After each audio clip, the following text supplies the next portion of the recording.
Hello and welcome, Internet experts. Welcome to Everyone's an Expert, the show where I'm not necessarily an expert on all things, but if we put our heads together, we can generally come up with a pretty good solution. So, welcome. There might be some new people joining today. Had a nice shout out from EV Dave last night, and I know we got a lot of subscribers over today. So I really appreciate that. So thanks, Dave, if you're watching. I know he catches this on replay later sometimes, but that was a really nice comment you made last night. So I appreciate it. Welcome everyone who's new. We're trying a little bit of a different format tonight. I really want to get into the EV Silverado and took a ton of notes on that, and so want to talk about that and then kind of how all the other players fit into that. Last week we had sorry, I got a couple things going on. Oh, Dave's here. Hello, Dave. Welcome. Welcome, Jason, John, and Roland. So, like I said, Dave, thanks a lot for the shout out yesterday. A lot of your viewers came over and subscribed, so I really appreciate that. That's very cool. And Jim, the Iowa Tesla guy, is here as well. Dave gave him a shout out as well, and Ricky from 2-Bit Da Vinci is in there. It's a whole YouTube party in here today. So that's really cool. Last week we did kind of a roundtable Zoom meeting, and I was trying to get this software to work with Zoom without a big delay on YouTube. It was a mess. And so this week, with a little bit of Ricky's help and John's help, I'm looking at different monitors. You guys don't know that, but anyway, with a little bit of help, I got this figured out, upgraded the program I'm using to live stream, and now I can actually have up to 3 or 4 guests on with me at a time and do it as a live stream. So that's really cool. So we'll do some of that.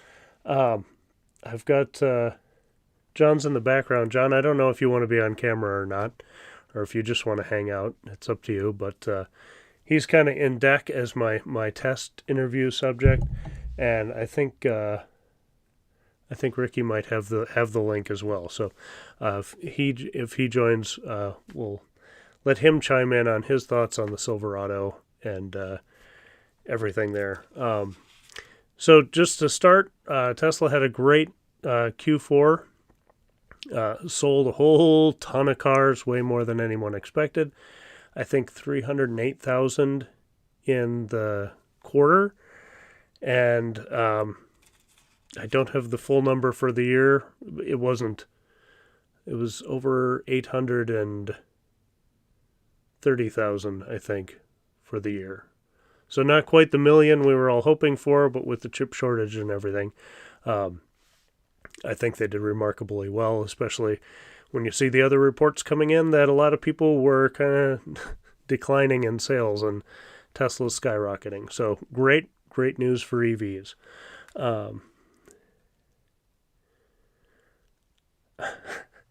Ricky's on baby duty, so I totally understand. When John was texting me, this is behind the scenes stuff I'm sure you all really want to know.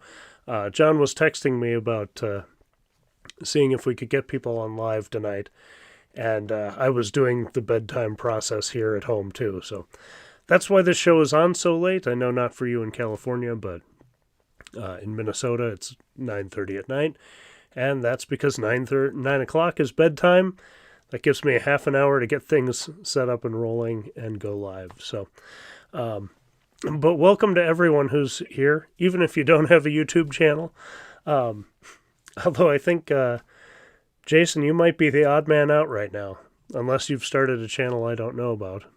Maybe you have something for your drag strip stuff. I can't remember, but Anyway, oh, I don't know if John's got one either. Anyway, way off track. But I'm just really appreciative of everyone who has joined and, all those new subscribers. That's very cool. So thank you. And so let's get into it. It was really interesting to hear the comments from Mary Barra and the team at GM. There's been a lot of stuff about them being the EV leader. And when that stuff comes up, we've talked about this on the live stream before, but, had they just stuck with the EV1, not crushed it, continued to develop that technology, they would be decades ahead of everyone else. And Tesla probably wouldn't even exist. So, I feel so frustrated. And I even felt this at the time that, this great technology they're rolling out, everybody's buzzing about it, and then it just vanished. So it's good that, excuse me, it's good that Tesla kind of jump-started the rest of everybody to get back in the game.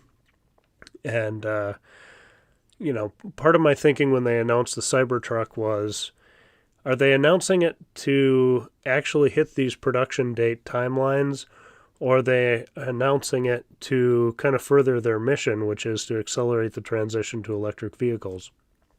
And by announcing that we're going to have this truck, it kind of poked GM and Ford with a stick of we better get off our butts and make it an EV truck. And it seems like Ford took the message really quickly and will hopefully start deliveries in the fairly near future.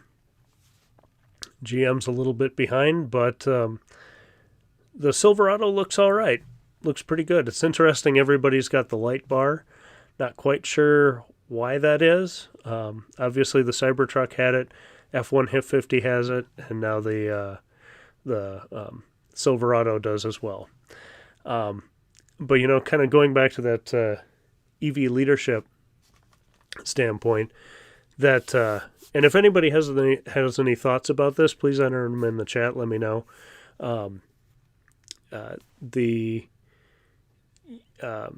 About the presentation or anything, if you saw it. If not, I'm going to kind of recap some of the big stuff or my thoughts as I was watching it.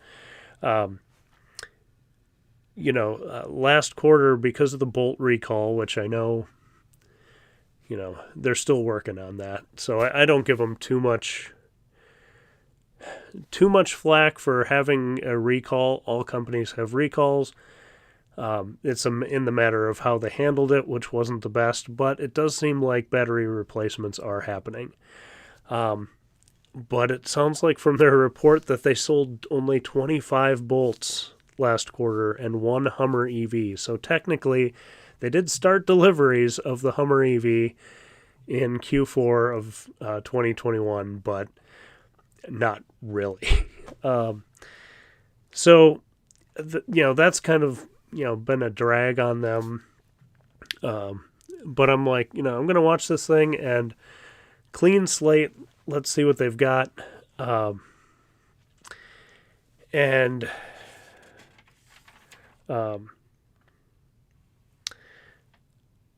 Those are the other vehicles. Initially they started talking about how they're the innovator, they're the leader.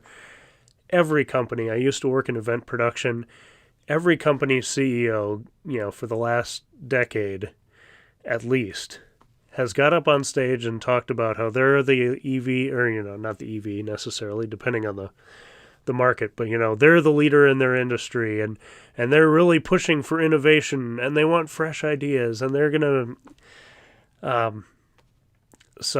that kind of stuff kind of rings hollow after a while. It's like, okay, produce what you're going to produce, then we'll see how it is.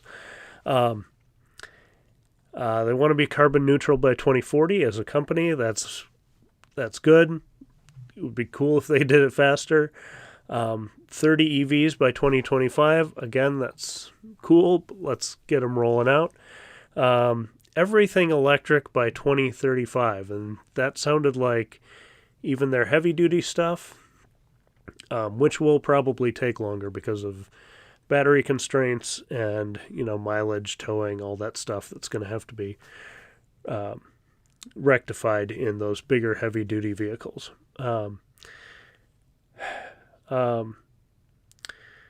So they want to be at 50% EV production in North America and China by 2030. I think that's going to be too late for them. I think, like Ford, whether planned or not, has been upping their estimates of like, oh, there's demand for this, we need to get into this, the faster we do, the better. Ford seems to be acknowledging that. GM's like, no, we got it covered. We're just going to hang out here and it's going to be all cool. Don't worry. We're the leader. So there's a little bit of that.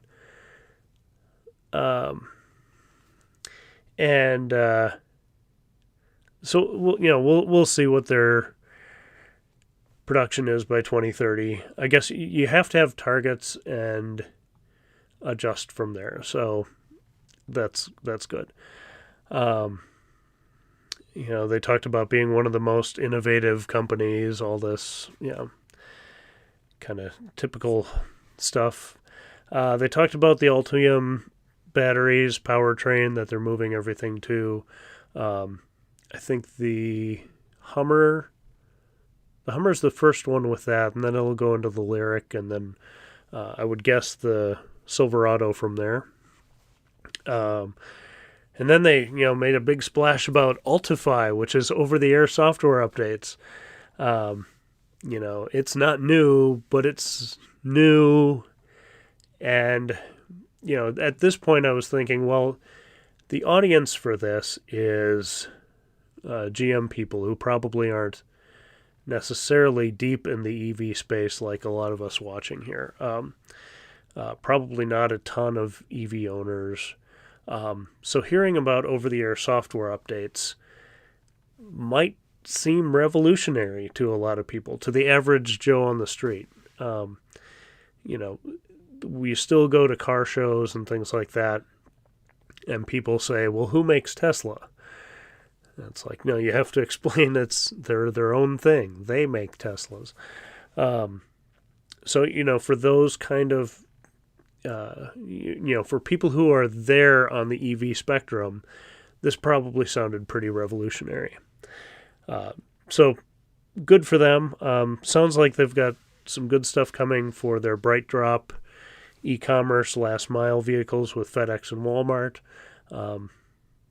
That stuff is good. It's good to have the pilot programs in companies. It's what Tesla's doing with the Semi, with Pepsi, and I think another company I can't remember right now, but making those kind of arrangements to get those first vehicles, get them tested out in the field, that's all great. Cruise Automotive, when they were talking about autonomous deliveries, and they had a cruise car pull up, a lady did a little cell phone deal to open the back seat and get her package or groceries out. I think it was a couple grocery bags.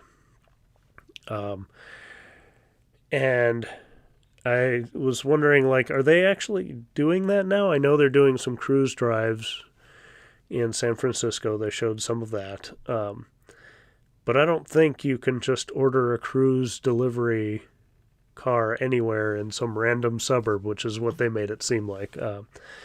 So I have a feeling that was more photo op than realism, but they're trying to show where they're going. So sounds like Mary's been driving an EUV, at least a little bit. She said for some time, so that could be I drove one on the way over here, or I've been taking it home every night for the last month. Who knows?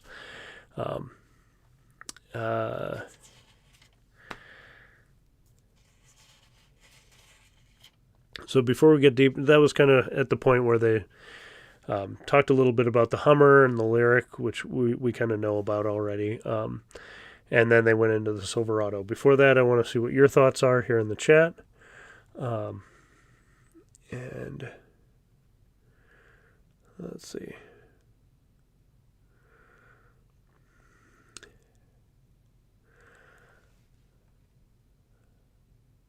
Oh, Jason does have one, and not formal. But he's got one video with 115,000 views. That's a pretty good ratio. I think that's more than that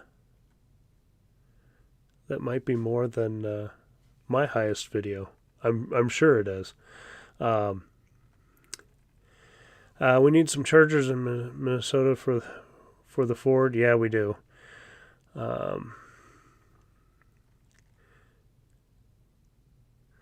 And Jim says, quick, copy the F-150 Lightning and tell everyone we invented the EV industry.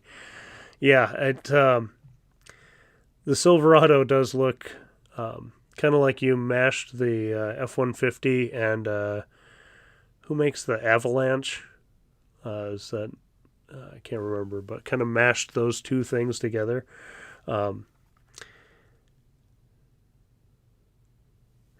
Yeah, work truck and premium have 400 miles. Yeah, I hope that ends up being the case at delivery.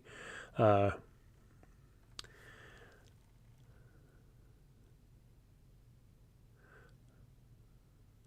No more CHAdeMO adapters on Tesla's website. Yeah, they're cutting down on that kind of stuff. Yeah, it's great, Jim. It is great that EVs are going mainstream and everybody's talking about them. As I was watching videos and different things this afternoon, I kept getting ads for the Silverado EV. Make your reservation today. So that's all. Oh, great. Chevy makes the Avalanche. Okay. Well, that would make sense why it looks like that. Hey, Brandon. He's down there. He was in the room for it. How was the reaction in the room? Were people excited, or were there not enough people there for there to build excitement? How was the talk in the halls? Because that's usually a good indication at things like that of, are people talking about it, or excited about it, or is it just like, hey, where's my next room? I got another announcement to go watch. So I'd be really interested to hear that. 105 for a Silverado is too much. Yeah, I mean, depending, some of those trucks with all the options, if people are diehard Silverado people, they might go for that. The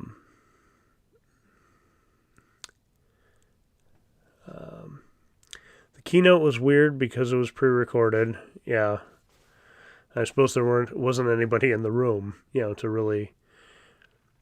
You'd almost think at something like that they'd have someone in the room to do like a Q&A at the end after the presentation ended.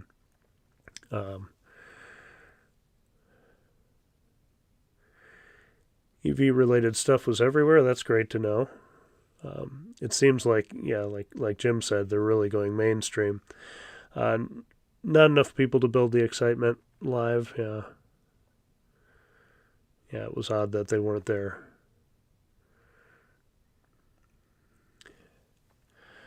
Yeah, I was going to talk more about the Ford and Mercedes markups that we've seen online too, but I'll get back into this. So thank you, and Brendan, correct me if I'm wrong on anything here, because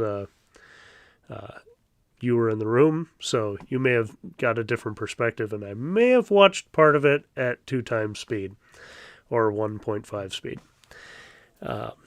So anyway, the Silverado, light bar and glowing bow tie. The most interesting thing about it to me was the bed, that the back seats fold down and kind of extend the bed of the truck into the cab, which normally I would think was really awesome, and I do generally. But I had just seen a post on Twitter about someone in California was driving a flatbed truck of steel, and the steel shifted when they did a hard braking event, and the steel shifted into the cab and crushed the guy. So I normally wouldn't think of that. I think it's a great thing to have in the truck. But because I saw that last night on Twitter, I was like, oh no, what are they doing? But I think it's a great feature, and the fact that you can do the 70-30 split with the seats just gives a lot of options. I know there are some people who are hoping the Cybertruck has something like that to give a little more space under the tonneau cover.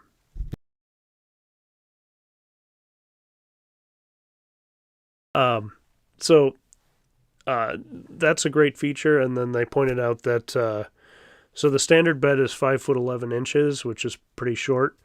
With the interior space, that goes up to just over 9 feet. And with the tailgate flipped down, and then they've got kind of a backstop thing in there. With the tailgate flipped down, you can get something that's 10 foot 10 inches in the bed of the truck and still have it contained relatively in there. That's fantastic. So I think that, for a lot of contractors, my cousins who, some of the guys I talked to after the Cybertruck reveal, a couple of them owned Silverados. And so I can definitely see them. One of them was a contractor. I can definitely see them like eating this up. So that's fantastic. I'm not crazy about the avalanche style side wings.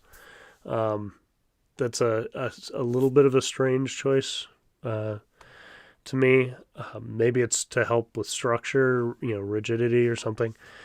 But it's not to my style. But apparently it doesn't get in people's way. So they must like that. Estimated 400-mile range. We'll see up to 350 kilowatt charging.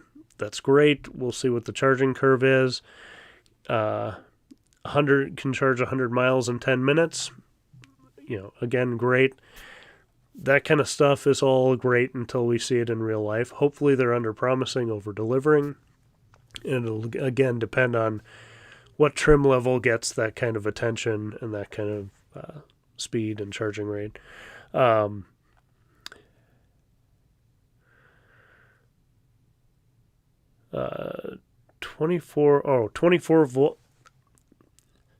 module ultimate. Talking is hard, guys. 24 module Ultium architecture. So a ton of batteries they're throwing in this thing, which is kind of what they did with the Hummer EV. It's just a ton of batteries. And they have their kind of performance pack, which is wide open watts, which of course is wow. And it reminds me very much of the Ford F-150s, the Lightning's watts to freedom, or WTF mode. So it's cute.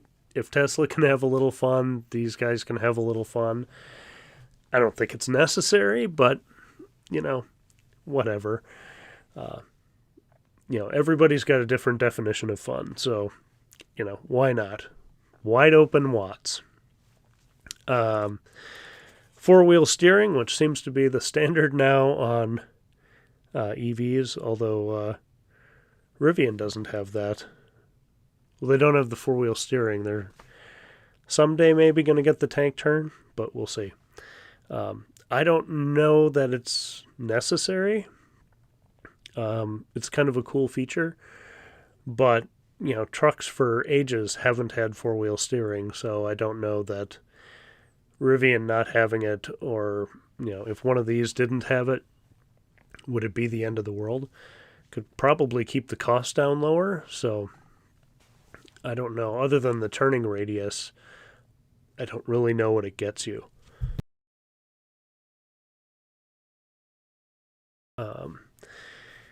Let's see. Wide open watts, four-wheel steering, 10 outlets. It had 10 outlets, but they didn't really say what kind, and it kind of felt like they were all 120-volt outlets. So, again, that's one of those things that, wow, that sounds amazing. we'll see when we see, real, production prototypes, what they've got, or if they give us more information. Vehicle-to-vehicle charging, if you have the right cord. They're calling their frunk the e-trunk, and we only saw one little clip of it, maybe two. I think the heads-up display is fine. It's not something that does a lot for me, but I thought the rest of the screen setup was pretty good. And like I said, with the trunk, the e-trunk, the frunk, nice work truck options. It seemed like they have a lot of, additional toolboxes and things you can option the car up with. So it seems like they've got some kind of cool and different ideas than what Ford is doing and some of the other things we've seen. So that's good. Some cool uses of space there. Then they talked about a couple of companies, Enterprise Rentals and Quanta, that would be doing, using the fleet truck. So 2023, the work truck will come out, roughly 400 miles. Lower range will follow, and then fall of 2023, the RST First Edition, and that's the one I think that goes up to 105,000. And then down the road, they'll make the Trail Boss version, which is like the super heavy-duty version. But no promise on timeline or, production goals or anything yet. So very, very high-level information. But they're talking about very soon doing an Equinox. They said 2023. Can't remember if that was there'll be like showcasing it or if it will actually come out in 2023. And I think they were targeting a pretty low price point for that. And a Blazer also in 2023 EV. And then, just some odd comments that kind of came up at the end. No other full-line and full-size truck brand today can match the purpose-built EV portfolio of Chevrolet. And, if you take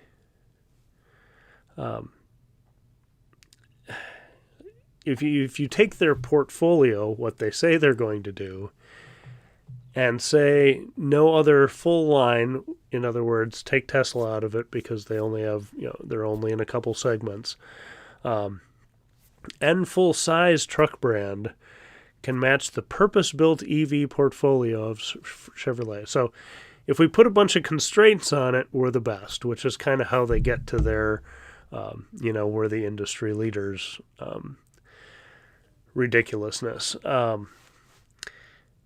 But overall, it seems like they're trying to do a good push here. We'll see, kind of how it comes out and everything. They say they have the most comprehensive path to autonomous mobility in the industry. And then they started talking about Cruise and some of that stuff. Talking about Super Cruise launching in Cadillacs. But I thought, and somebody can correct me here if I'm wrong, but I thought Super Cruise was in some Cadillacs and then they either stopped shipping it with it or they disabled it because it wasn't working right, or maybe they ran out of chips, or I don't know. But I felt like there was some announcement earlier, early 2021 or mid 2021 of, now we're not doing that anymore. So, maybe that was a short-term thing, but it really felt like we're talking about stuff that really isn't ready for prime time, at least not in the way we're talking about it yet. Then they showcased the Cruise rides in San Francisco, Cruise Origin vehicle, which is like a autonomous-only, big, enclosed lounge, basically couches on, in a mobile lounge. They said their Cruise Origin vehicle is developing in the next couple months. So I don't know if they're planning in more announcements for that or what. We'll see. But Super Cruise will be on 22 models next year, which is an industry first. And it's kind of the this Super Cruise and Ultra Cruise, which I'll talk about in a second. They kept saying this like industry first, industry first. And it's like, well, yeah, if you release it on time and it can do everything you say it can do, and no one else releases something better before then you'll be an industry first. But that's, again, a lot of conditions to get to your industry leadership. So we'll see. Ultra Cruise coming next year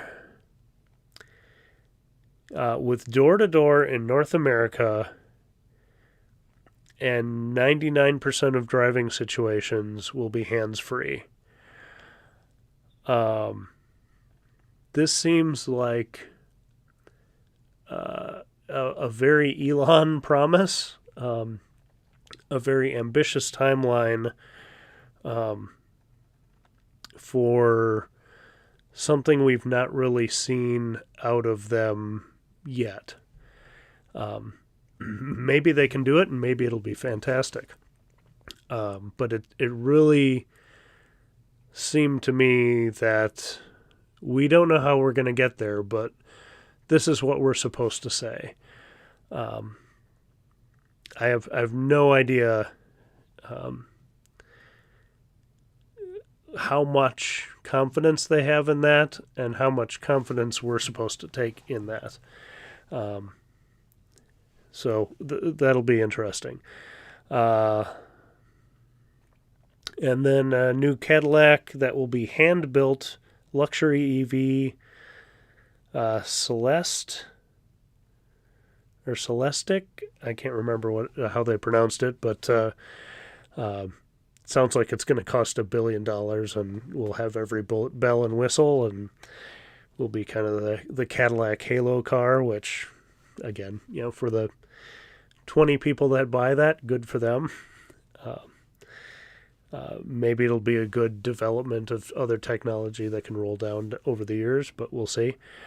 And then they were talking about personal autonomous vehicles by mid-decade.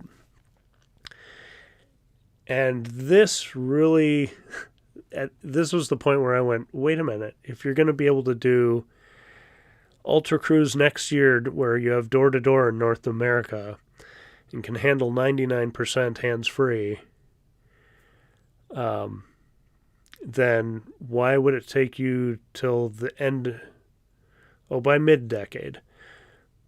Then why are personal autonomous vehicles being, something that would come out in mid-decade? Again, it just seems like these are the things we're supposed to say, and no one's going to hold us to them. And to some degree, that's okay. This is a big marketing exercise. They had their concept, flying pod, and it was like, I think they even had like some kind of watercraft or something like that. There were a couple little things that were a little silly at the end. In fact, I almost wore a turtleneck and just was going to present this whole thing tonight as, turtleneck guy from the end of the video. And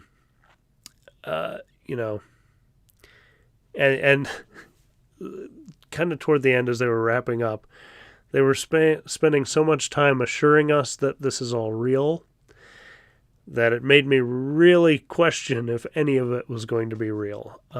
Obviously, they're going to do the Silverado. They're going to do the Equinox, the Blazer, all that, kind of stuff. So I'm thinking the higher, ambitious kind of stuff. It'll be interesting to look back a couple years from now and look back at this presentation.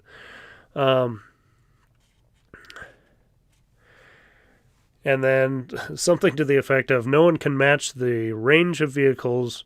We're only announcing, selling almost none. But again, what else are they supposed to say? So, yeah, was there one more thing? So I'll go back and pick up.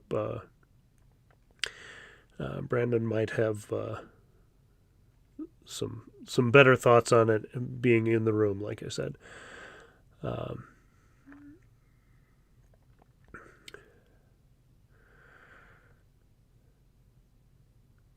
Yeah, everyone's going to do Apple-style pre-recorded events. Probably. Lots of chargers coming. The concept stuff got a bit extreme too, yeah. And many of the stuff won't be for a long time, yeah. They promoted a lot of features that don't even exist yet. Yeah. The opening rear for the cab is good for camping, setup or similar non-driving use. Yeah. Yeah, if you get the tonneau cover and have that extra bed part down, yeah, it could be a great camping vehicle. The tonneau cover, you might want the full camper cover that you put over the back, just so your knees aren't hitting the top of the tonneau cover. But yeah, that could be a great camping experience.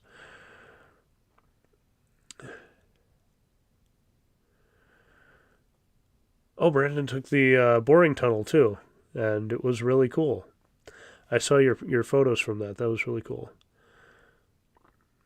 But he doesn't believe any of the stats they claimed.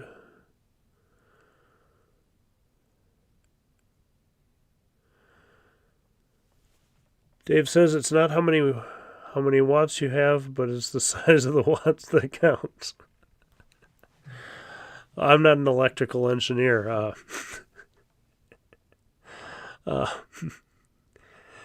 Yeah, that's pretty funny. I'm curious if their car-to-car charging is DC to DC or if they're using those outlets. It didn't look like the cable they had in the video, if I'm remembering it correctly. That wasn't going into the bed. It was going to the side of the truck. So I would guess it's at least from that port. I don't know if it would be CCS or if it would be just J1772. I would guess just J1772.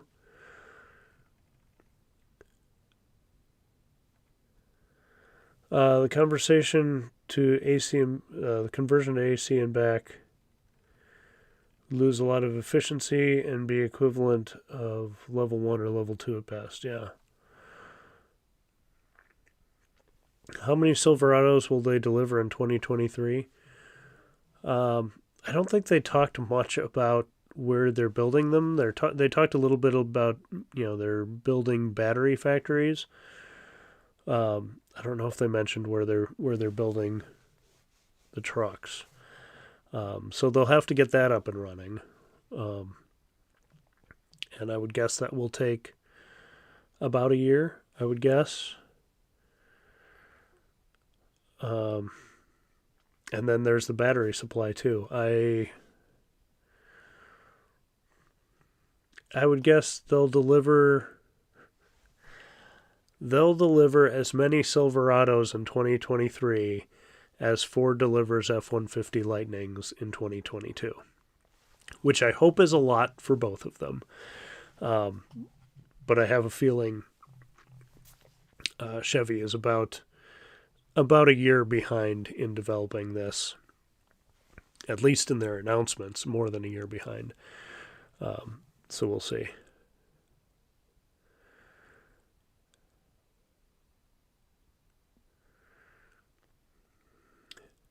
Let's see. Lack of timelines and varying levels of terms features makes it severely doubt the claims. Yeah, 47 Solar, it sounds like modern reality. Just say whatever you want over and over again, and it becomes the truth. Yeah. I hope that's not the case. I hope they have a solid plan in place. I don't as much as I'm, may seem like I'm making fun of some aspects of this, some of it is just corporate nonsense that a million companies do, and you got to just kind of look past the marketing crap and see what's really there. Real estate companies and teams do that too, so they can claim they're number one. Yeah. Yeah, Super Cruise, Ricky, is limited to certain roads. They said that in the presentation, that it's, it's going to be where it's available. And then I think they're thinking Ultra Cruise will be more robust and capable on other roads. Now, I don't know if they're going to pre-map everywhere or how they're going to handle that. That'll be interesting to see if we get any insight into their methodology. And frankly, as someone who's testing FSD, with the Tesla system, I kind of like the idea of a bunch of different companies having complete faith in their method and going for it. And, see which one gets where first, or, what problems each one can solve. If they've got great confidence in their system, I think it would be great to, great for them to pursue that. And, we'll kind of see where everybody is in 5 years.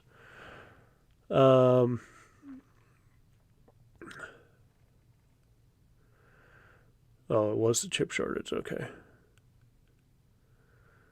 Very limited roads. Yeah.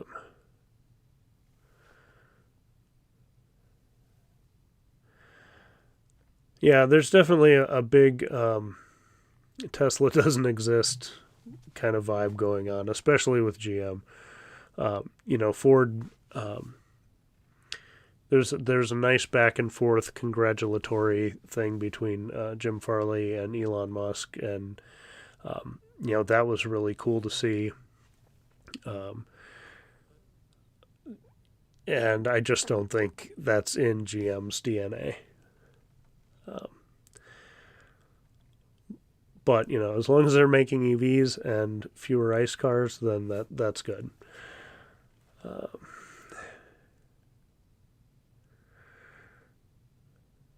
They really need to stop the marketing exercise and actually work on scaling production. Yeah, get out there and make it, and then we'll see how it is. Did they say where they were going to be assembled in Mexico? I don't think it's in Mexico. I think. I don't want to say that because I might be getting Ford and GM mixed up. I think in the presentation they did talk about, like I said, where the battery factories were, but I don't think they necessarily talked about the where the trucks would be built. But it really seems like their whole system, is very skateboard, and it's like we're going to make this, bottom piece and just drop a Silverado body onto it, an e-Silverado, but still, just do that, bolt it up, and be done. So, they could almost do that anywhere and then just have a final assembly place. It'll be really interesting.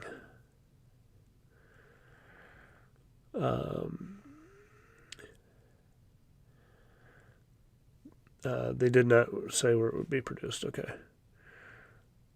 In my experience, if a company doesn't boast about it being built here in the U.S., then it might be overseas. It could be. I thought it was somewhere in the U.S., and they might still be debating with, unions as far as what factory gets what and what, Well, is the factory where the Hummer's being produced? Would they produce it there? That's a possibility because I don't think the Hummer's going to be shouldn't be nearly as high volume as the Silverado. But yeah, usually you would hear them trumpeting the we're making it in made in the USA, right here, and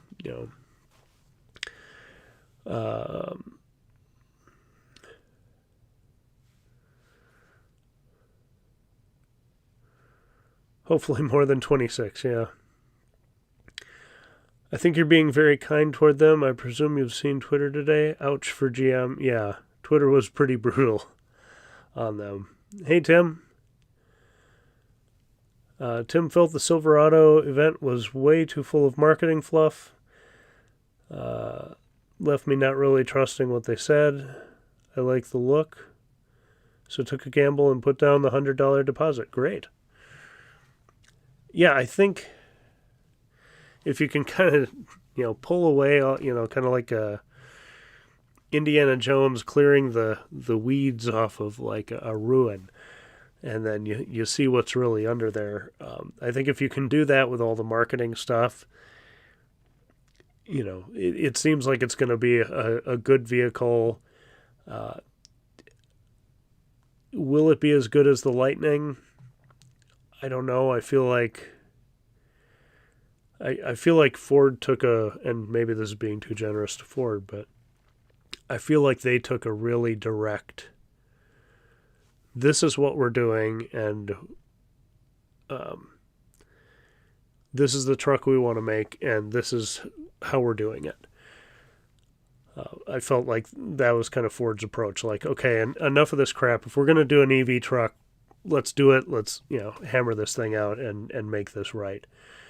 And maybe that's just how the process or their marketing came off.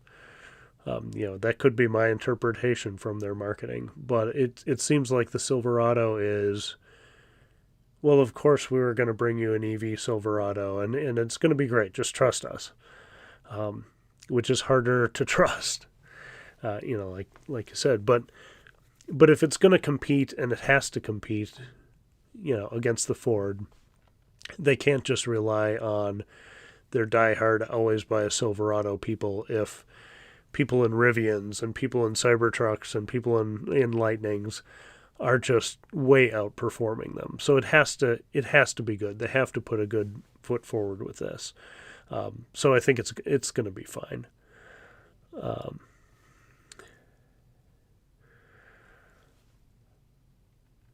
A lot of the legacy OEMs are trying hard to get costs down.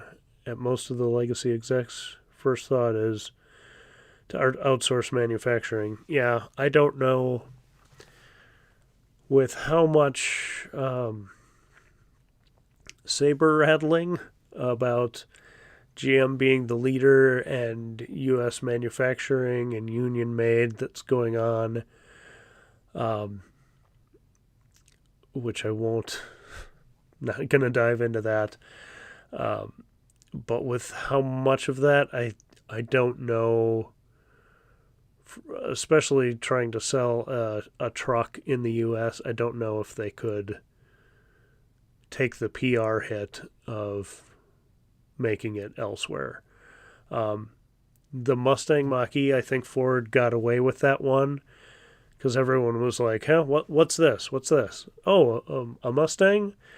And didn't think about it. But they are producing the F-150 in the U.S., and I think that's very purposeful because I would think that the average truck buyer will be far more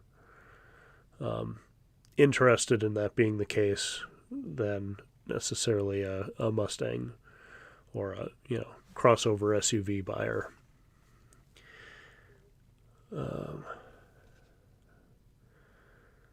Factory Zero, GM's first full EV plant is in Michigan. Okay.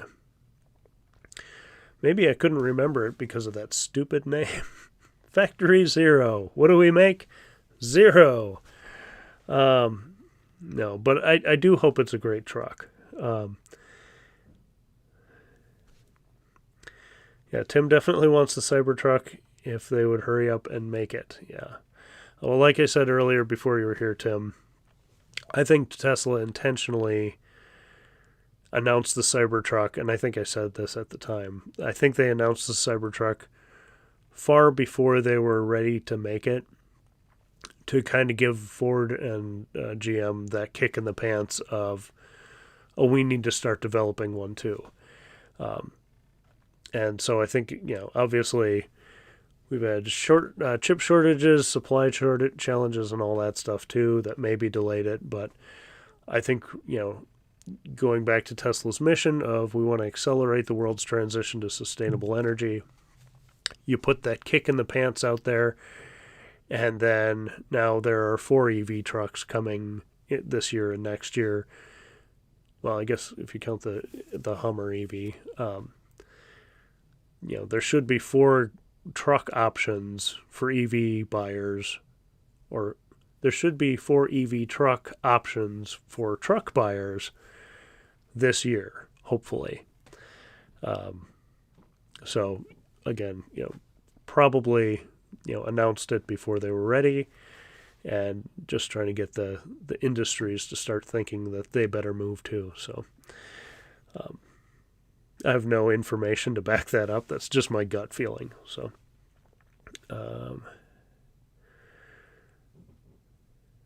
yeah, all right.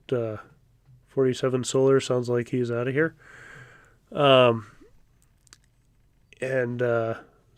goodbye. So a couple other things I just wanted to talk about. I don't think Todd's in here. He might still be on his travels. I was going to pick his brain about his trip to Giga Austin. He posted a couple photos on there. For those that you don't know, Todd's a regular commenter on the show and has helped me out with a few different videos in the past. Tesla did their holiday update, which gave really surprisingly good exposure. I got it on Christmas Eve afternoon, and just as we were leaving my mother's house, we did the light show, and my brother-in-law was like, "Oh man, I might have to get one of these." And I'm like, "Oh, that's the thing that put you over the edge." But like you said, you never know, what people are going to be excited about. And then, but that light show really seems to be a big hit. And my sister keeps sending me things. She found on TikTok someone's light show of Baby Got Back. And then I think the same person is the one who did the light show dance off with Michael Jackson's Beat It, where they had the 2 neighbors' car and their car, and they wrote the programs so they would kind of go back and forth and then do some stuff in sync. Very cool, but it must have taken a long time to do that.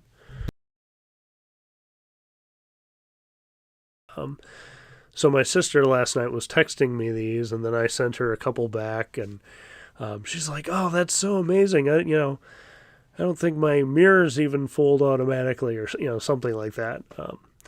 But yeah, you just never know what's gonna catch people's fancy, and that's why, like, as much as I was kind of making fun of the wide open Watts thing, like, oh, we're doing wow. People like that kind of stuff. It's fun. Some people are crazy about the different interior lighting aspects, where it's like, I couldn't care less about that. Or, we talked earlier about on another live stream about Brendan and Kaylee love their massaging seats, and that would drive me nuts. I can't stand that kind of stuff. So every vehicle owner is different, and that's why EVs going mainstream. Sorry, that was probably loud. EVs going mainstream is so great that, what's to your taste is not what's to my taste. And, my sister, my brother-in-law, my wife, everybody's got their own thing. So if there's EVs for everyone, then we can all make that transition and feel good about the cars we have. So that's great.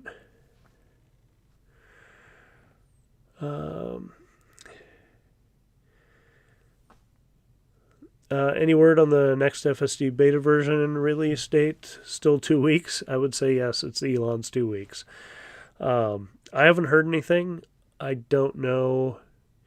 I kind of hope they let the team have a nice, relaxing holiday. Like, get the holiday update out, and then you guys can start taking some time off. We'll hit it back again in 2022. So I would be surprised. I'm sure people will start. I'm sure people already tonight are asking Elon, when's the next update? When's the next update? Um, but I would be surprised if we saw something before the middle of the month, um, or maybe even they might wait till the earnings call because Elon's going to be on the earnings call. And if he's on the earnings call, there might be some announcement or some thing they want to wait to release right after that, or maybe a week before it, so they can say, hey, people have been using version 10.9 or whatever. But I don't expect it this weekend. It would be cool to be wrong. I love seeing the improvements. So we will see.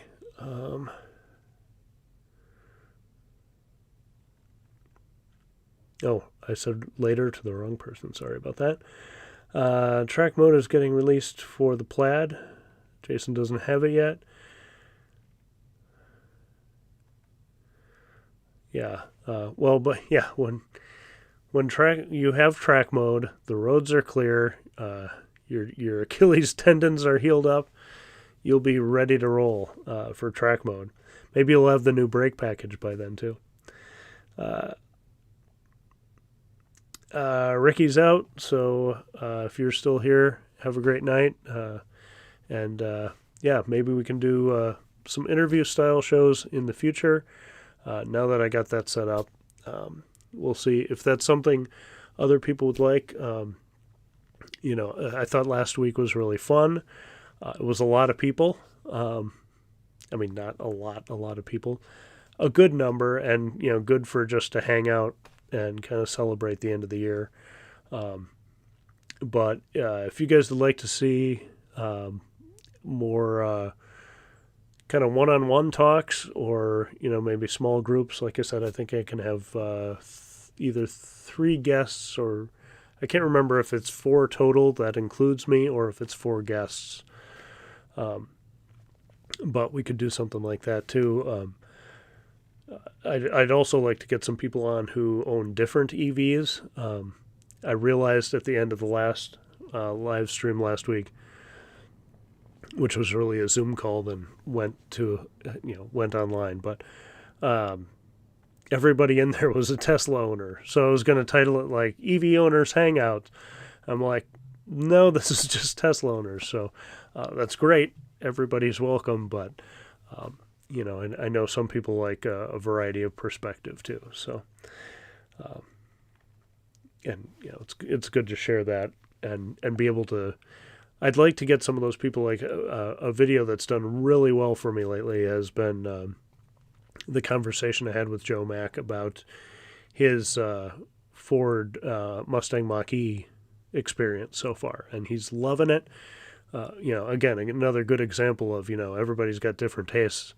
He is really loving the Mach-E, and so we had a really good long conversation there.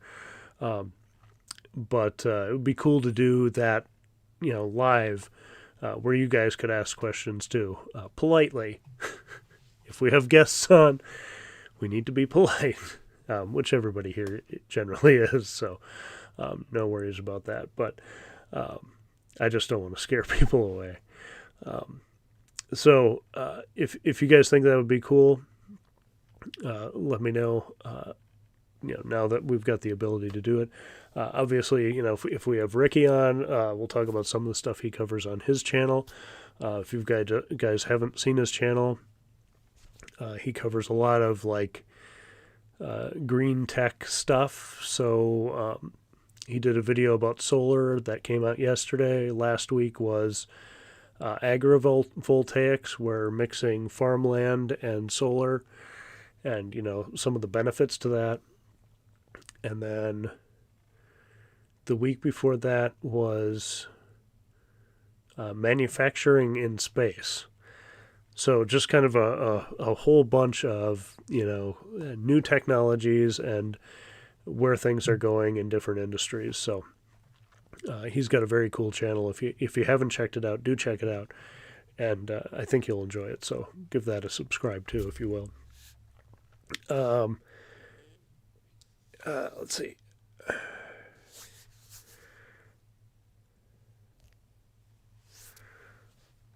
Let's see.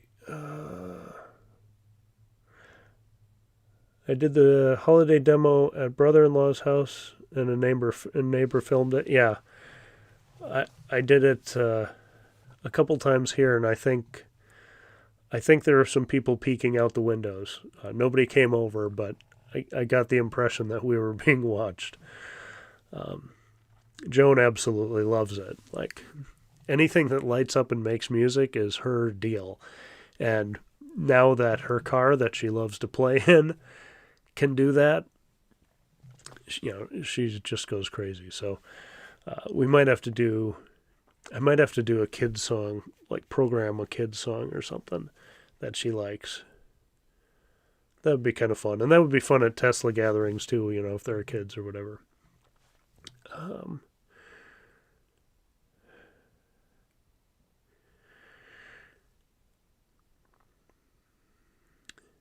I don't mind the new UI, but I really want the light show. A no for Legacy S. Yeah. Yeah, that's a bummer. Yeah, they'd probably have to build a whole new interface to handle that.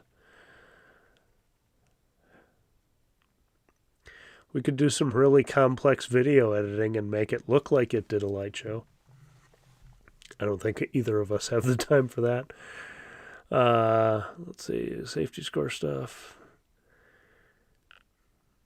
What do you think? What do you all think the roadmap update will include? Earlier Cybertruck production. I doubt we'll hear earlier Cybertruck production. We might hear more details on it. There's been talk, and some people were harassing him, toward the end of the year, like, hey, we were promised a Cybertruck update. We were promised a Cybertruck update. And then we saw some on the track rolling around, some spy shots of, kind of newer versions of it, with the giant windshield wiper and everything. And I think I could see us maybe getting more clarity on what the different versions of it are, maybe where pricing's going to land and when those versions will roll out. I could see that be part of it. I kind of wonder if in complete stealth mode they've been working on the $25,000 car in China, because they built a new structure there. I don't know if it's as big as the original, factory footprint.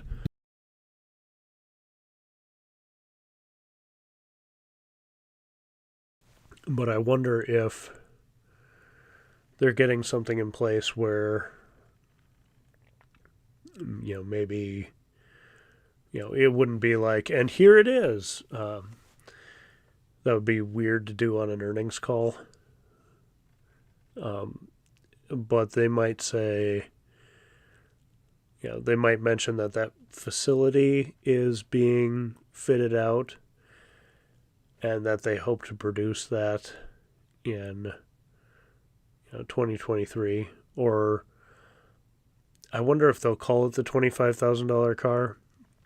I can see them switching the language they use from that to hopefully not Osborne their sales. Unless they're just so confident more people want Model Ys than anything. I can see them changing their language around that to localized model, because they originally talked about, when they opened the factory in Shanghai and Berlin, in both places they were talking about having a design studio and coming up with something that really was tailored to that market. So I could see maybe some announcement around that where they don't talk about this vehicle is priced at this. They might call it the, Shanghai local, vehicle. Excuse me.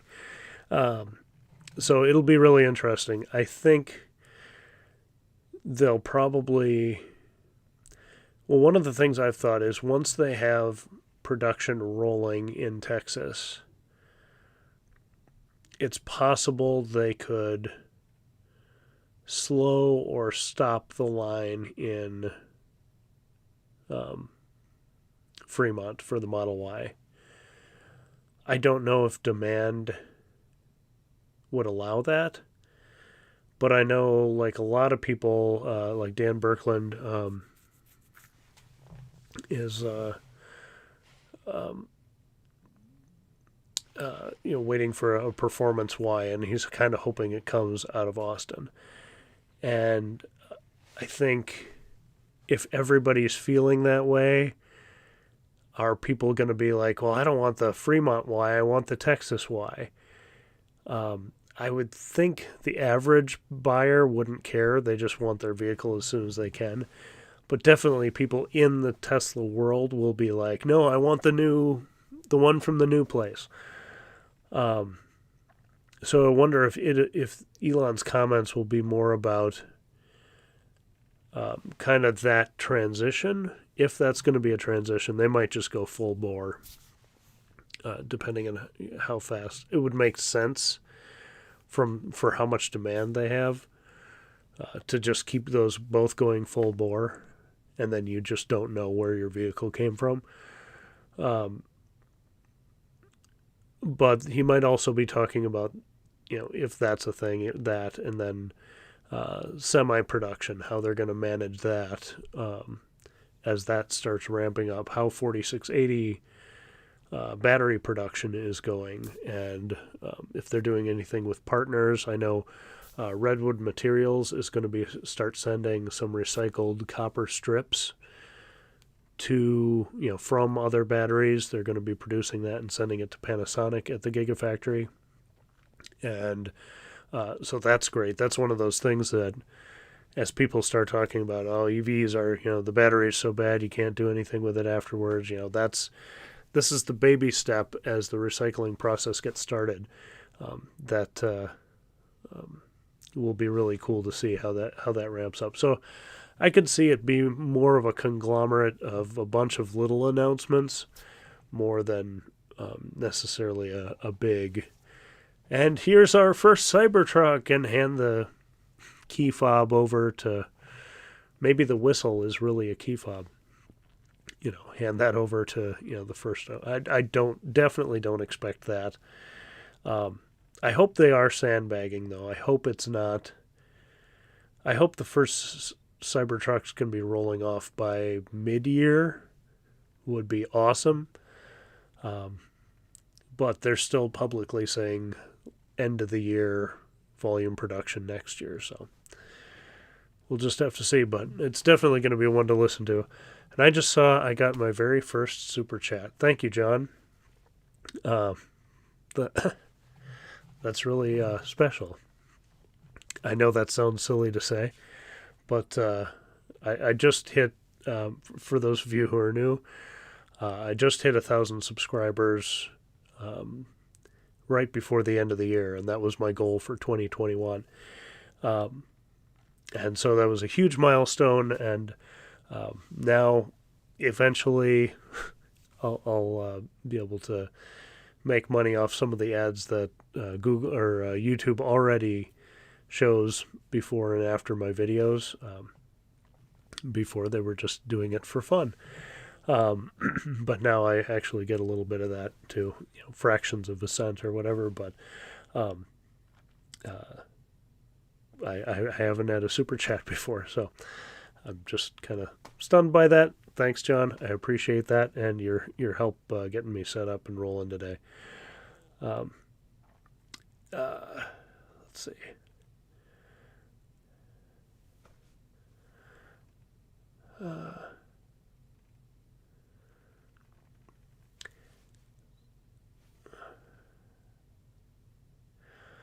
John, the roadmap update is the product roadmap.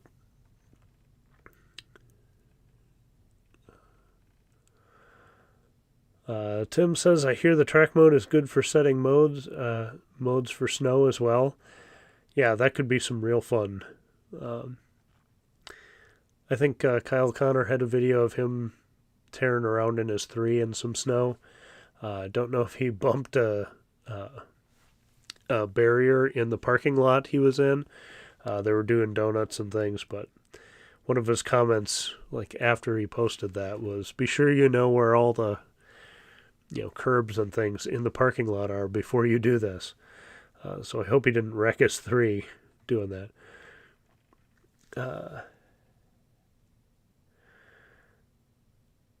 Oh yeah, 47 Solar got that. Tim, yes, track mode on Plaid would be a blast if I could drive. Yeah. EV and Chill got rid of their Ford Mach-E because of the problems and got a Tesla Model Y performance. Yep. That was cool. I did end up watching that video, and they did a good job of steering you the other way. I really didn't think they were going with another Tesla, so that's a surprise. Mr. Lewis, love my new Model Y long range. My new Model Y long range is scheduled for delivery January 29th through February 26th. Do I think it'll come out of Austin? It might. We have a benefit here of being just north. So it's probably faster for vehicles to come out of Texas and come right north to Minnesota. End of January, early February. It could be. There are rumors that production in Texas is starting this week, or could start this week. Those vehicles have to go somewhere. I definitely wouldn't guarantee it, but definitely if your delivery is toward the end of February, I'd say you have a much better chance. If it's the end of January, you have, I don't know, I'd put it at a 10% chance. That's just a wild guess, but it would be very cool. I guess I don't know if you're in Minnesota, though. I'm thinking of if you're in Texas, maybe. Although I still don't think they can deliver direct there. So it'll be interesting to see how they... It would be very weird, but they might send Texas, Fremont, Ys, and ship the Texas Ys out of state. I don't know if that would make any sense or not, but I think they said the Texas Model Y will be delivered to places east of the Mississippi. Fremont will deliver west. Cybertruck from Texas to everywhere. Yeah, I wonder if the Mississippi line is a hard line. Because it really does make sense to just go straight north with those up 35. Yeah, so I wonder how strict they're going to be with the Mississippi being the demarcation. A lot of people think the batteries are being thrown in the dump instead of recycling them. Yeah. Hopefully that perception changes. The more stories like that, the better. Yeah. Guess is no. Thank you, 47 Solar. When I was commenting on John's, I wasn't saying, hey, everybody give me a super chat. I do appreciate that as well. What I was more marveling at is... it was a long slog to get to 1,000 subscribers, and then, Dave with his kind gesture of suggesting some of his audience, find Jim and I's channel and subscribe. That I think it was near 1,115 or something before I came on live. And so to just, jump 100 subscribers in a day is amazing. And like John doing that just went, oh, wow, that works too. So I just feel really grateful to everybody who's tuned in and, participated in the chat, subscribed, all that stuff. Not that you have to, but it's very cool to see some of those like real YouTube people things happen on my channel is just kind of exciting. So thank you.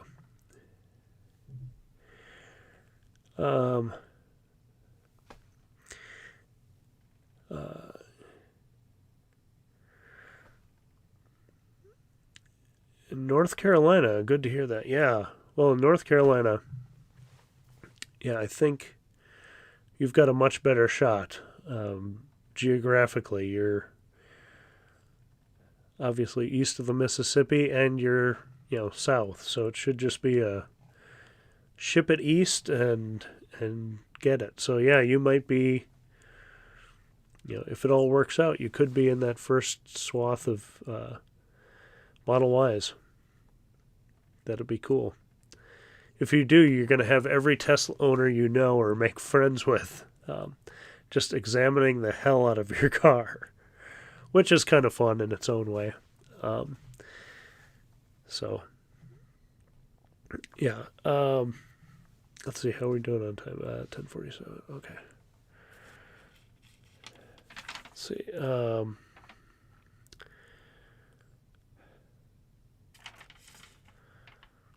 I had a whole bunch of notes, and then the GM thing happened today. And then I took 2 pages of notes on that, too. So, let's see. The Sony vehicle is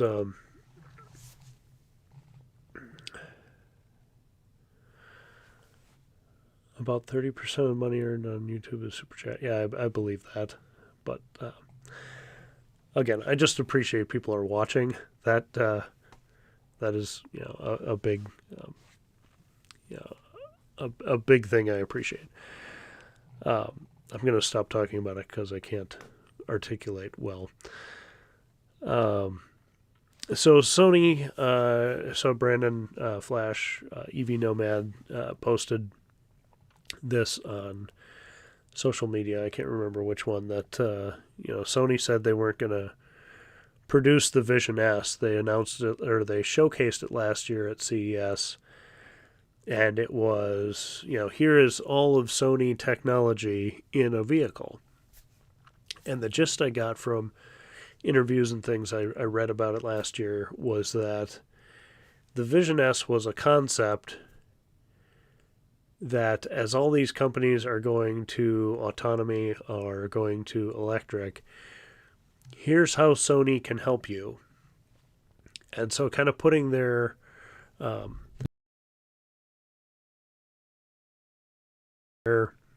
brand out there as the Fords, the GMs, the Nissans, the Toyotas, especially like the Toyotas that haven't really started. All you other brands, you need this technology. We've got the technology, the cameras, the software know-how that you're going to want. So let's partner up. We're never going to make this car, but we'll help you make your cars better, was the gist of what we were hearing last year. This year, it sounds like, okay, no one took us up on that.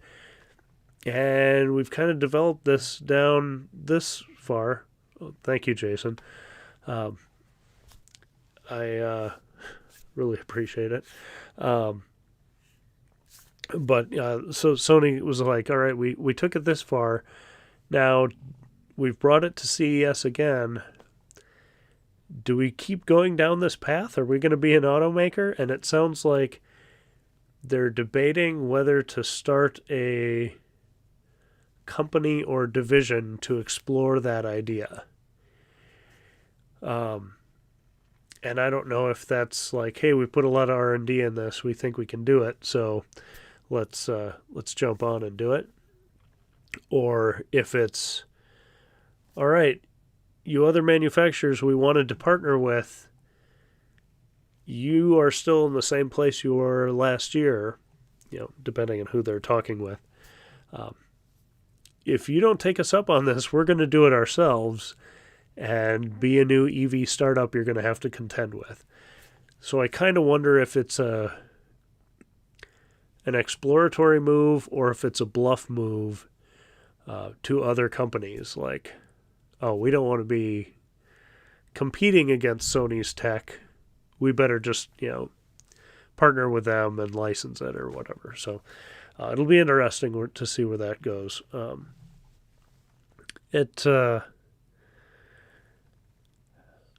I don't really, I can't remember. I knew more about it last year. This year I just kind of saw that, oh yeah, it's there again. But we'll kind of see where that goes. Roland, thank you. Jason's just trying to get in my head. Yeah, just distract me. I need more of that. Count how many times he can say in one sentence. Roland, thank you very much. You guys really don't have to do that, but I don't know if they're talking with Apple. Apple, I think the Apple car rumors just pop up when Tesla's got really good news or does something really well. Then people bring up rumors of the Apple car to just kind of squash that, like, oh, we'll wait till Apple gets in it.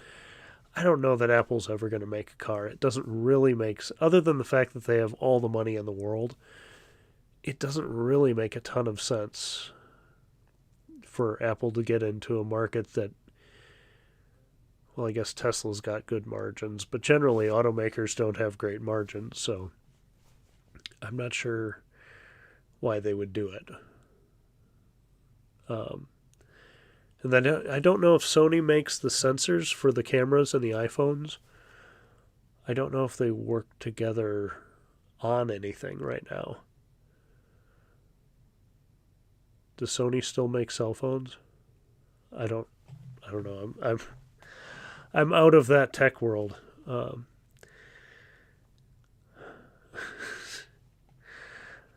Thanks, Roland. So anyway, then they had the. I don't know if this was announced at CES, because I think technically that just started today. But Chrysler announced the Airflow electric EV, which kind of looks to me like a Mustang Mach-E mixed with a Polestar exterior. It's very it's kind of just generic SUV, crossover SUV-ish, which is fine. It's got the light bar, so it's an EV.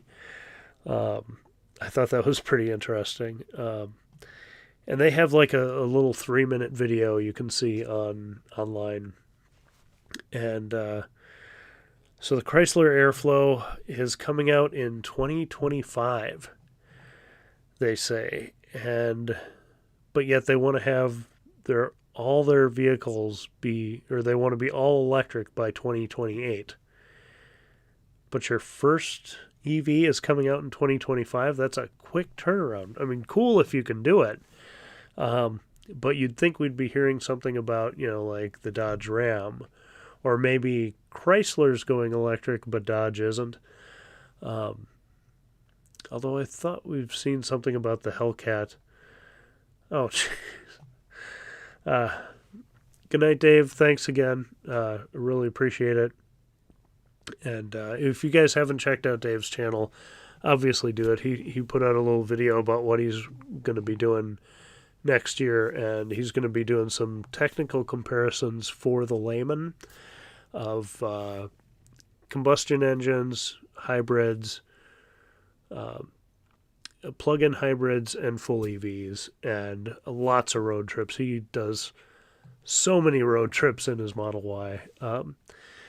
And he, if you haven't checked out his channel and subscribed, please do. It's good stuff. Chris, thank you very much. You also didn't need to do that, but I do appreciate it. Sony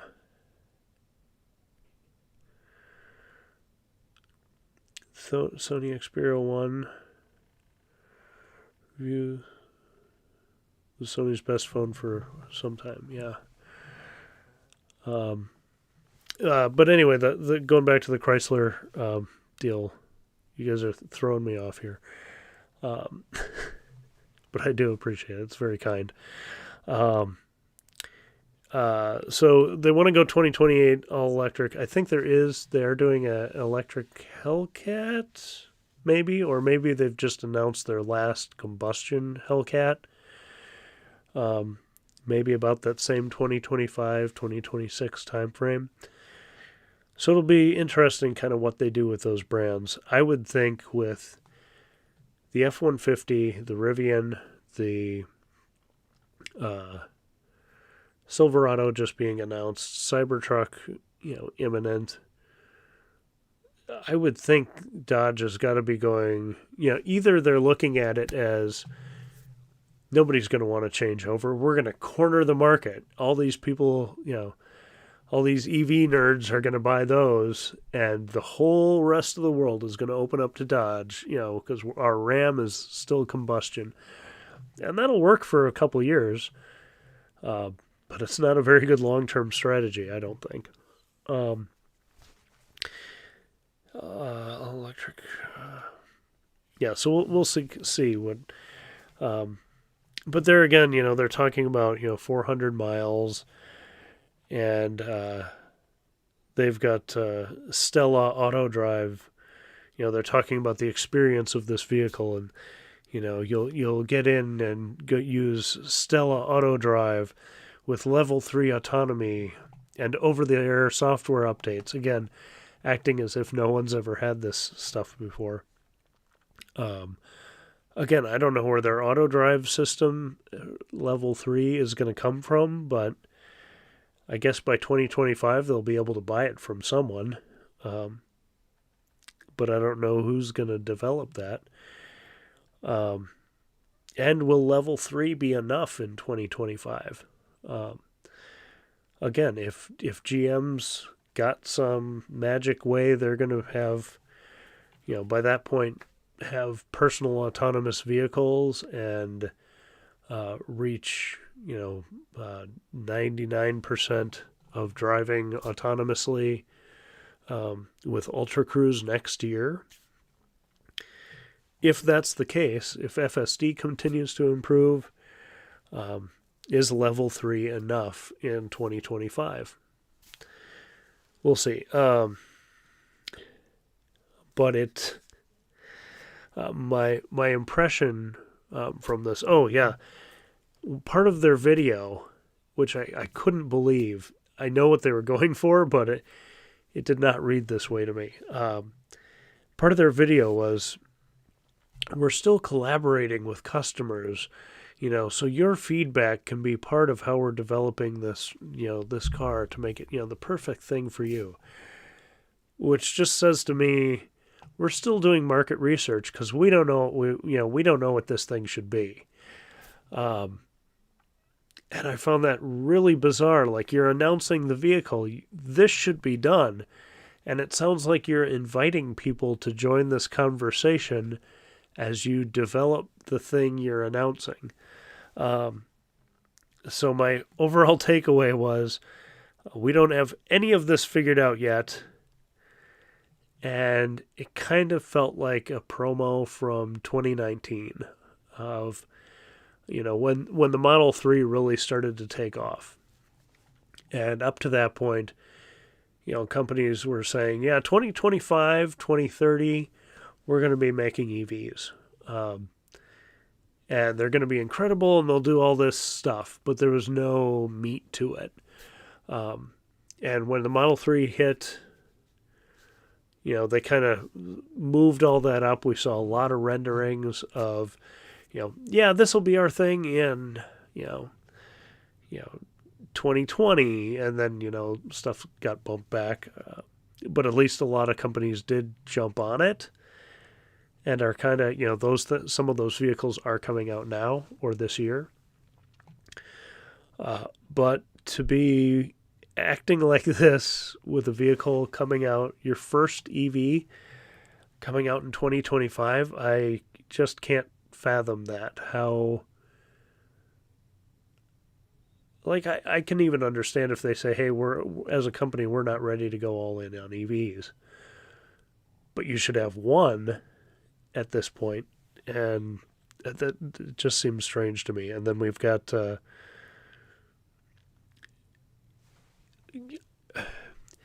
like I just said, if your company was thinking we're not ready to go on all in on EVs, so we'll do one in 2025, but yet all our brand is going to be electric by 2028. I don't see how those 3 years. I don't know. Again, more EVs the better. It's all good, but I have a hard time understanding what their thinking and roadmap is. That was a 3-minute video. There was a lot of fluff in it, so they did have room for more details, but I don't think they wanted to put them in. So we'll see how that goes. You just never know.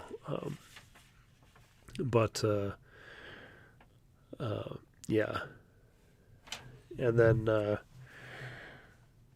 other thing I was going to talk about was some of those dealer markups where, somebody was getting a Mercedes and there was a $50,000 markup from the dealer as a market adjustment because they're so scarce.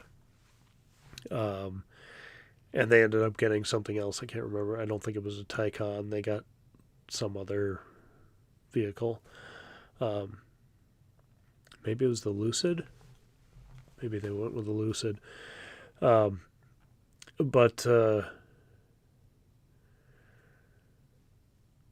Yeah, dealers are going to, they're kind of in the same position as the unions in GM and Ford, where nobody wants to take a hit, but if you don't take some kind of hit, you might not survive. And I know no one wants to be the one to flinch. The dealers are concerned they're not going to make the money on the service and things. So I don't know if the manufacturers can come up with some way of giving the dealers certain things like extra software updates or extra, take for example, this is kind of a lousy example, but something like this where Tesla's got the games on the car. And you say, okay, dealers, those games will be purchased through you. So finding some of those profit centers where the manufacturer kind of facilitates it, but really that goes through the dealership. Maybe that's the big turnaround for GameStop is they start partnering with dealerships to cycle games to cars. Shouldn't have laughed at my own joke there. That was so stupid. But, something like that. There needs to be some profit center for dealerships if they're going to maintain that model. And I think due to regulations or, like the non-compete clauses that they've got with dealerships, they're going to have to find some way to both survive out of this. And I mean, obviously the dealers that don't do giant markups will get the business, more. But when cars are so scarce and someone's willing to pay it, it's tough to dissuade dealers who have the desirable car not to do that. I know there's been a few massive Ford update markups too that people have posted, and there's a particular Ford exec who loves to get and receive vitriol from the Tesla world.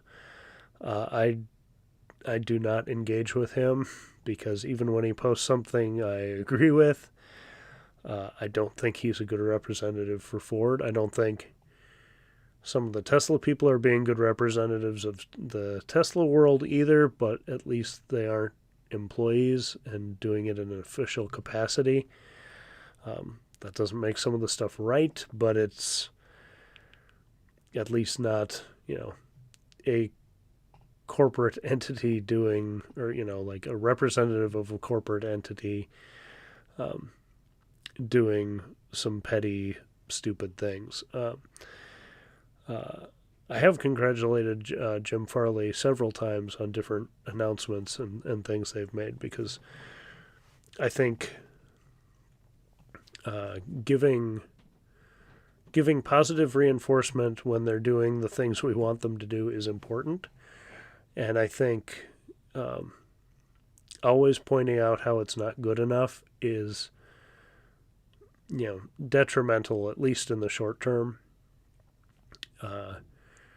And when we support them for doing what we think is right, that's when we get these production increases as far as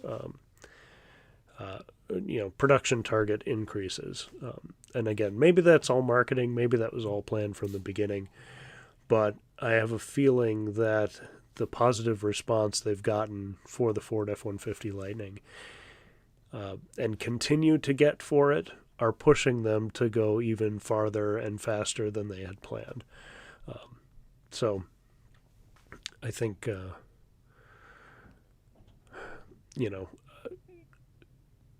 they need to find some way to survive, and the dealers need to find some way to survive without being completely terrible to their, the clients.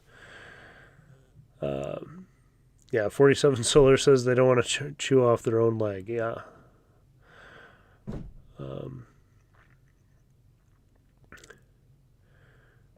Chris, if I didn't say thank you.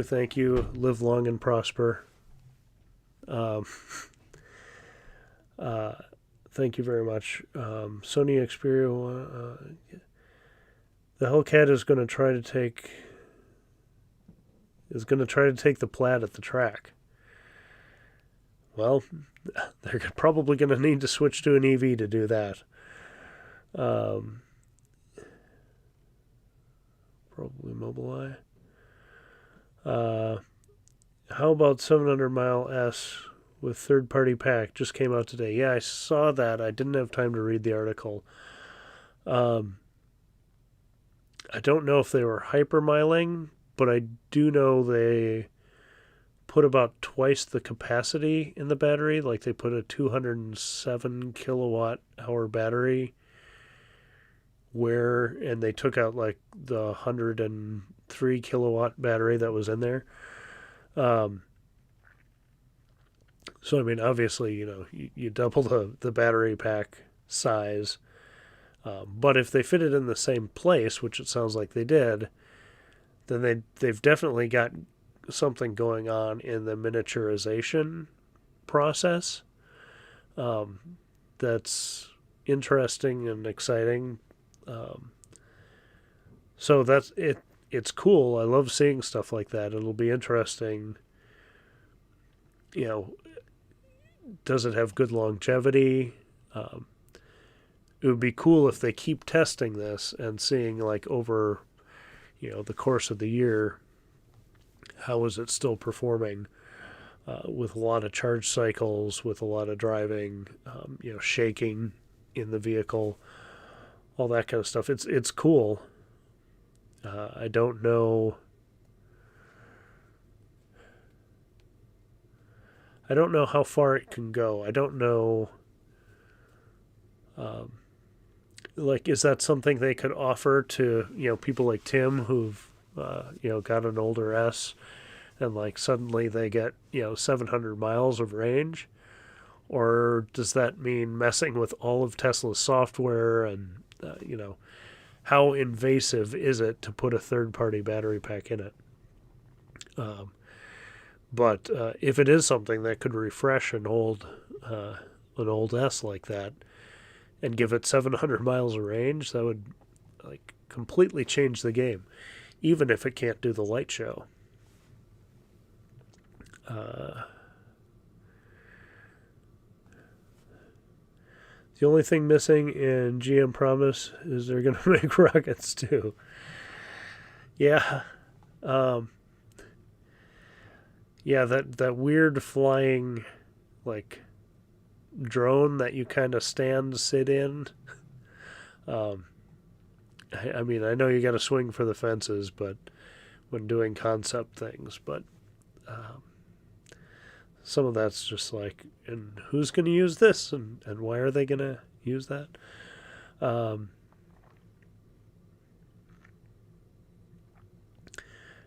yeah, 700 mile S. Yeah, Tim's already on it. The third party pack is promising. Yeah, they don't want to chew off there. Okay. I think I cut off. I'm going to just check my notes here. And I also had my brother-in-law, who I said was really impressed with the light show, did send me a Fox Business article or something about the Q4 numbers just being incredible. So again, that's just, I mean, he's into vehicles. He's an auto broker, and has very been super helpful helping me get other vehicles in the past. Obviously, the Tesla came from Tesla, but a lot of vehicles before. And he was actually speaking of the dealer model, I've been really fortunate in that I haven't had to deal with that because of him, my brother-in-law. Um,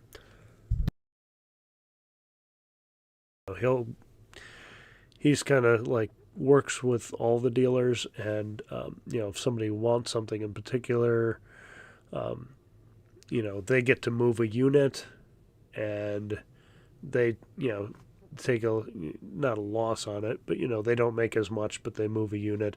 He gets a little bit, but I'm still saving money over what the dealer would have charged me. So that's been fantastic, and luckily, as long as I've been driving, well, not as long as I've been driving, as long as I've had my own vehicles, he's been in my life where I've had a truck die or something, or needs to be scrapped, and I call him up and say, what can you get me fast and cheap? And he does a great job. So he's in the vehicle world and doesn't really have a, he's like, I don't care if it's EV or combustion, I'll sell whatever people want to get. So he's not anti-EV, but he's also not really in knee deep in the Tesla world either. So it's cool to see someone like him get excited about it. Let's see.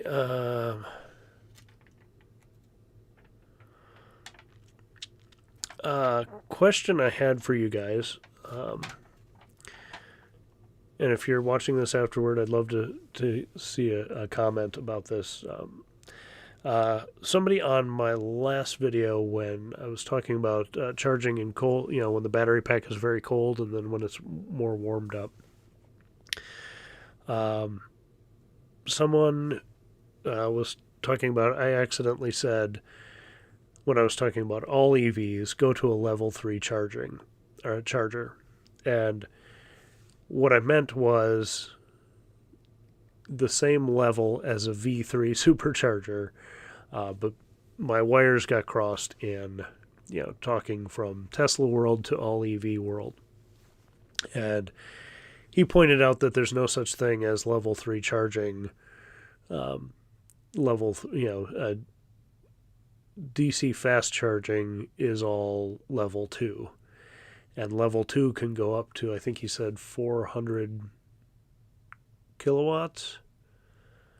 I might be getting that wrong.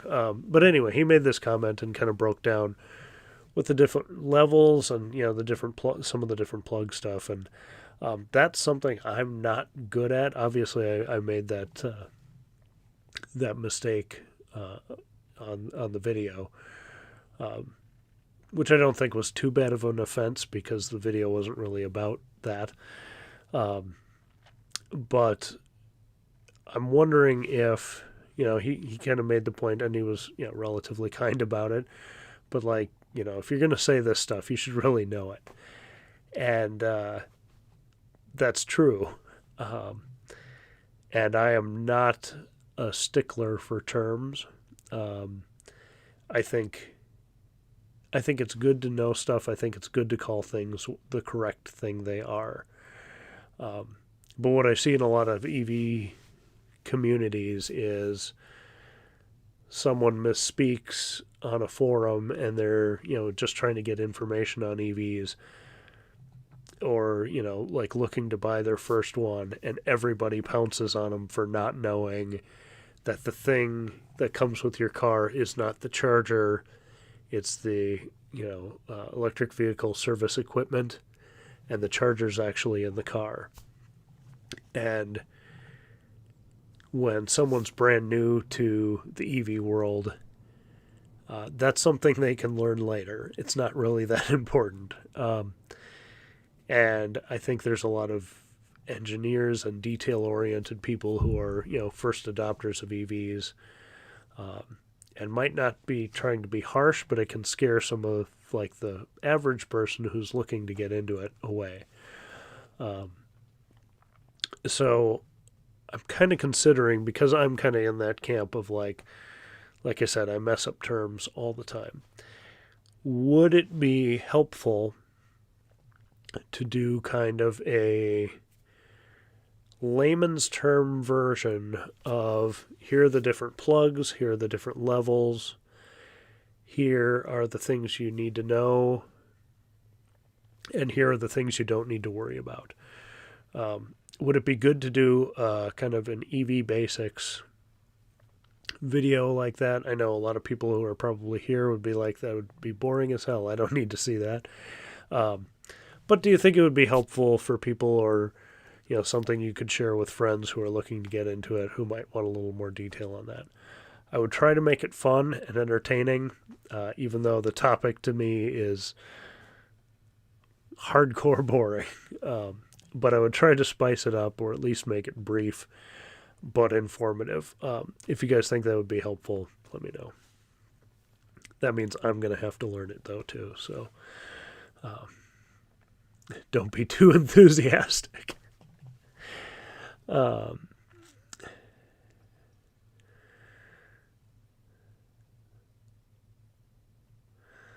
see.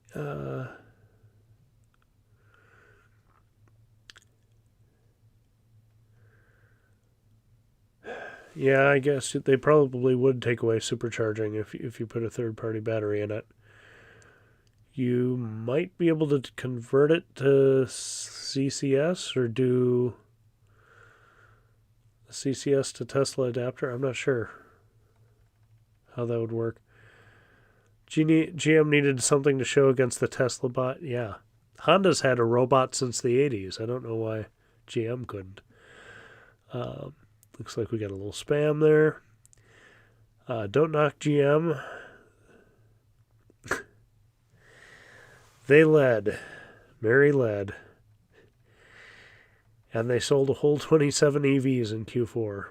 Yeah, that's mind-boggling. They are working on the Bolt recall, and people are getting new batteries, so that is good. They are doing something. It just really doesn't seem like they're doing much.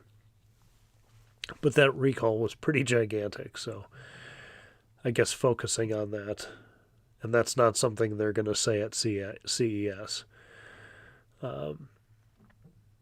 Doesn't sound like you made a mistake. L2 is only up to 32 to 40 kilowatts. L3 is... Well, he was saying that level... I again, I don't know this stuff, so I could be wrong, but... like V3 is for the third version of superchargers.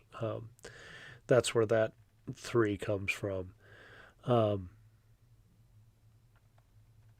Yeah, maybe I don't know. Again, I was thinking of doing a quick video based off the information he provided, and then I thought, if I'm going to do this, I need to double check it and get with somebody, like somebody with like actual knowledge that I know. Not to dismiss this guy, but I don't know him other than he watched the video. I know Bill Gann from the Minnesota EV Owners Group. I think he even teaches some, does some community education courses on EVs and like the different plug types, and he's got like a whole setup. He had at an EV event earlier this year. So it'd be cool to maybe talk to him, or there are some other electrical guys in the Tesla world that I could talk to maybe get a little more insight into that. Because if I'm going to do that video, I don't want a bunch of people commenting on it that it's wrong.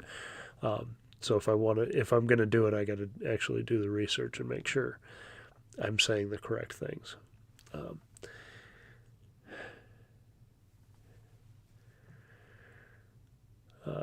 So I'll have to look all that up.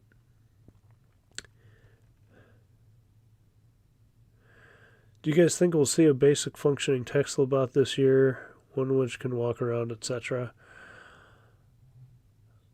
I would... Okay, V3 equals L3, right? I don't know. That may be where I got confused. Jason says he's correct. Level 2 technical includes Tesla superchargers in the specs, but it is common to cut it off at 50 kilowatts. Okay. Roland, thanks. Have a good night. Make sure Kwame gets the rest of her oranges, and have a good night. Hopefully she's asleep by now.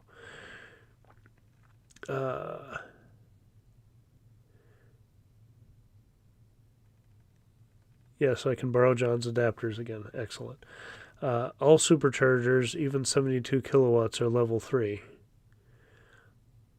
I think the max L3 supports is about 400 kilowatts. Okay. Yeah, this is a puzzle I'm going to have to dive into. The least technical guy in the world dives into technical subjects, but now with the live stream setup that I've got, maybe I can have an expert on here. Maybe the show could actually have experts on it. Wouldn't that be just the craziest turn of events? Maybe that's what 2022 will bring. Real experts. No offense to you guys. I mean, you guys are clearly more on it than I am. But just interesting. Version 3 is 250 kilowatts. Yeah. Yeah, John's got all the adapters.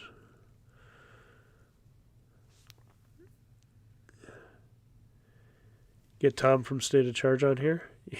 Yeah. He might be a little busy. He's got to do a Lucid Air drive one of these days. That's going to take him quite a while. Yeah, we'll see. But anyway, it sounds like that would be a good thing to clarify, and might be worth doing. I do want to make it easy enough so that the average person, and I mean no disrespect to my mother, but that I want to make it easy enough that my mom could watch the video and go, oh, I know what I need to know and what I don't need to worry about. if nothing else, she'd get that. And then if there's more stuff she doesn't understand, she knows she doesn't need to understand it, because day to day, most of that stuff doesn't matter. But anyway, I'm trying to think if there's anything else. We're coming up on 2 hours here, so I would really love to be on a fly on the wall, just looking back past my GM notes. I would love to be a fly on the wall as Mary Barra drives her Bolt EUV. I hope she loves it. And if she doesn't, I hope she takes that as an encouragement to improve their products. Especially if the EUV seats are as bad as I've heard the old Bolt seats were.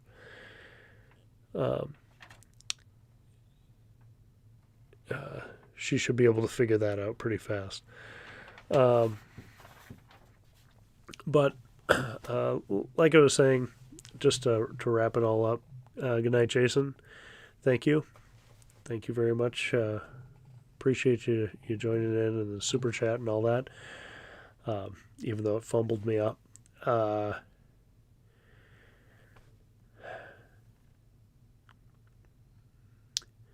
Do I want to bring up the live stream and make sure it works on the video? Yeah, I could do that. But John and I are just going to test something out at the end here. But thank you for joining, and have a great night. I really appreciate it. I appreciate all the super chats. That was very cool. I feel like a real person on YouTube. So thanks, and have a great night. And I'll talk to you later. Let's bring John on, see if he's got any last comments here. And hey, John, how you doing? Can I hear you? There you go. Yeah, there you are. This is working. You hear me? I can hear you. I'm going to turn the other thing down. I can't, huh?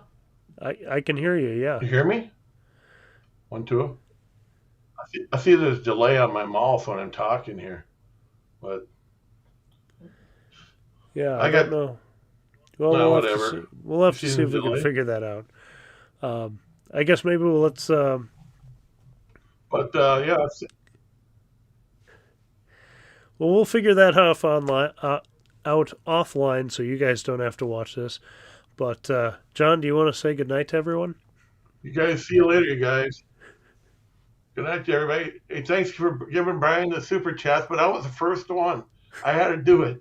It was very cool. Thank you. All right. Everyone have a great night. And I'm going to go to our end scene here. Thanks a lot. I'll catch you in the next one. Bye. Maybe not. Love that. Turned it off? And here we go. Yeah, you did. It's off. Wait.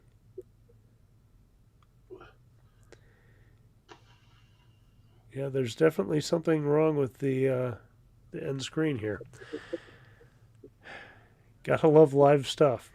But anyway, we will see if I can turn that off. What's going on here?